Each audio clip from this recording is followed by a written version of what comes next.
Was there a period where we were ranked a lot higher, and when did we start falling in our rankings nationwide? That's a great question, and right on the chart, it was about the mid-'80s when we started falling. We had been average. Go ahead. And so, you know, Tabor really hasn't helped us. So we were average on a nationwide level? Yeah, okay. We were kind of running up and down a little bit of average, and then we just took a nosedive. So. And you said Tabor is a big factor? Tabor is a factor because you have to convince 800,000 voters to increase their taxes, and hardly anybody has the funding to do that. Okay. So it's been a rough go. All right. Well, great, thank you. And so we'll move on to Speaker Ferrandino, who's here at home in House District 2. And part of what he's going to address, and everybody's got a lot of things they can address, but we wanted to hopefully get some perspective on how the bill got through and how it built consensus, and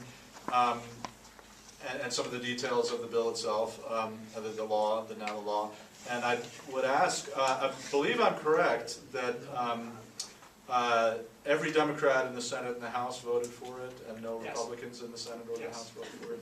So that's interesting in part because Democrats don't always agree on education. So for them to all come together on this bill, I think is somewhat interesting, and like to hear some of the path and how we got this bill together. Yeah, it's you know, this bill started out before session even started, with lots of people talking about how do we have a conversation about both funding and reform in our education system. There's been a lot of talk, and we've done some significant reforms in our education system. And how do we make sure we fund those reforms to actually be effective, and how do we make sure we have the money in the classrooms to make sure that we can give the quality education we know our kids deserve. And so there was Senator Johnston, and Will worked very closely with Senator Johnston, and there was a huge stakeholder group that was worked with to try and craft the bill, including superintendents, school boards, local community people from across the state. This was not just Denver, this was people from around the state who were meeting. Senator Johnston really taking the lead, and I wish he, unfortunately, I think he was just driving back from Aspen. I was on the phone with him on the way here as he's trying to raise money for the initiative. But, you know, it was really a lot of work to listen to all different sides. Teachers at the table, administrators at the table, figure out what the best policy was.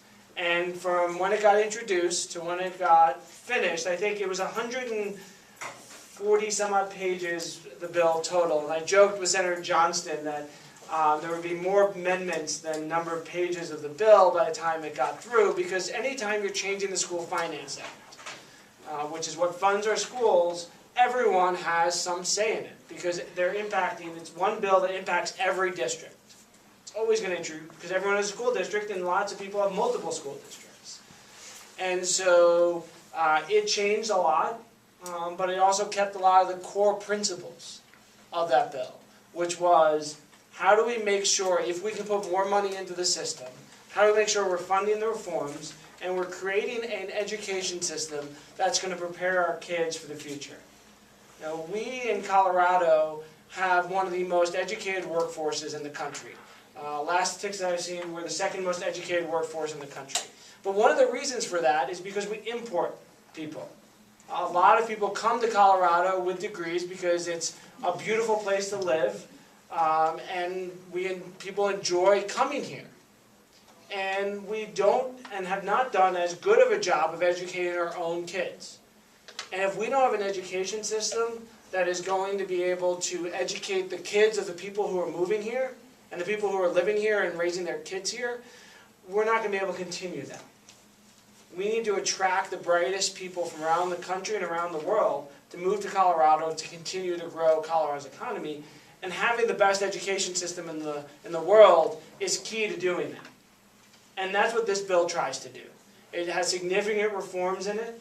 We're continuing to work on reform. Senator Johnston and former Representative Christine Scanlon and some others are working on teacher licensure process and how do we reform that system to make sure we get the best and brightest into our schools. But this bill really was, what Senate Bill 213 really did, was really bring in all the different stakeholders and all the different interest groups around education, both from the reform-oriented side and the non-reform-oriented side. And I actually shouldn't say it's, you know, where everyone wants reform, everyone wants good education. The question is, how do you get there?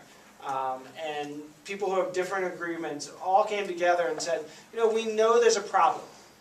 We heard, and I think very well, about what the problem we have in Colorado, what the funding mechanisms are, and what's happened with those funding mechanisms during this downturn. And while we hear things are recovering, they are, but we're still not where we should be. And we shouldn't shortchange our children. I mean, when we talk about economic development and economic investments, there is no better return on our investment than the education of our kids. That is going to return much greater than any tax incentive, tax break, or anything else that we do as a government and as a society. And so when we work together as the Democratic caucuses, worked with this, with Senator Johnson, with the governor's office, there was a lot of apprehension to begin with. In other words, how do we do this? What's the right thing? We hadn't updated the School Finance Act since the 80s, 88 I think, or 84? 94. 94, okay. I was in high school in 94. So yeah, almost 20 years ago that we hadn't updated. When I was in high school in 94 to where we are today, a lot of things have changed. And our School Finance Act should change. And our demographics have changed, the needs of our students. And Arturo will probably tell you about what the impacts are in Denver. But I mean, when you look at special needs kids as English language learners, not just in Denver, but across the state, and the higher need for those, I mean, we're seeing more demand on our teachers, who are doing a good job. But eventually we're going to get to a place where they can't do a good job because they just don't have the resources to be able to do that.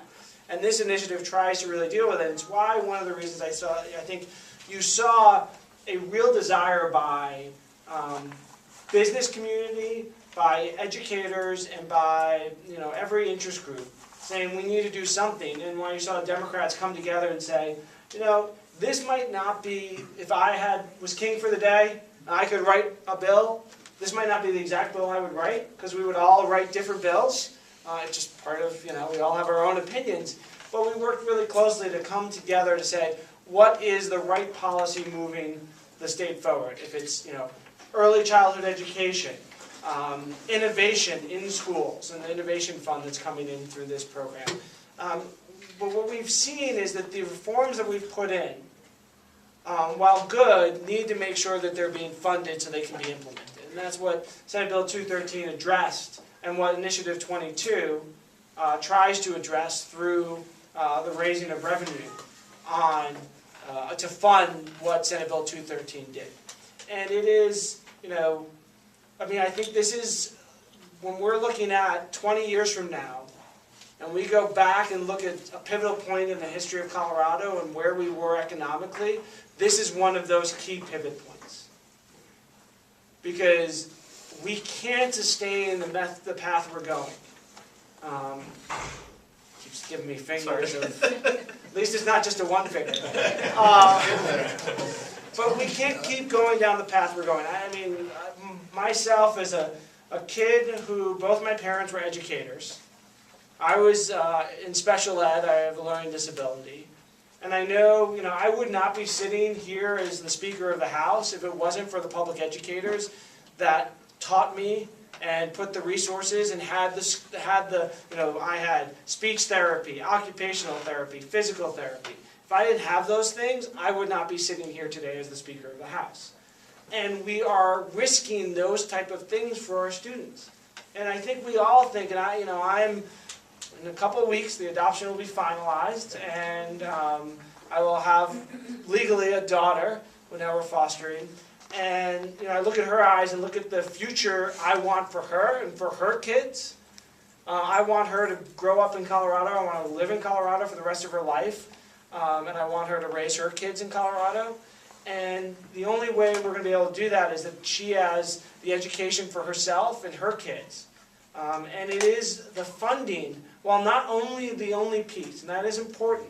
It's not just about putting more money into the system. It's about putting more money into the system in a way that actually is targeted to results that will end up getting better outcomes for our students. When we look at how many remedial kids who go to college, who have to then get remedial education.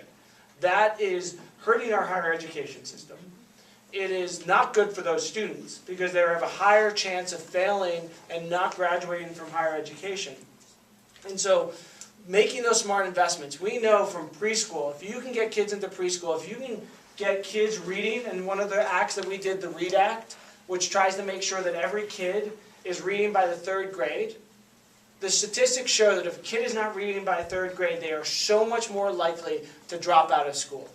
And that dropout of school costs us millions, if not billions of dollars when you think about the social cost. Not just the lost tax revenue because of the wages that person would earn, the criminal justice and the social welfare programs that we pay for those people. If we can increase the graduation rate of high schools and then the higher education attainment, it will actually end up saving us a significant amount of money, and we will have a better society. We can save money from jails and put that into actually higher education, so higher education can be affordable. I mean, this really, we can talk about a lot about what 213 does, we can talk about the specifics, but really it fundamentally comes down to, do we want a system in Colorado, as a society, we want a Colorado that educates our kids in the best way to succeed. And that's what this will do. We can tinker about how the taxes are being done or specific things in 213, but it is a pivot point in our state's history on, do we want the best education for our kids? And I think 213 and Initiative 22 gets us down that path of really getting the best education system in this country.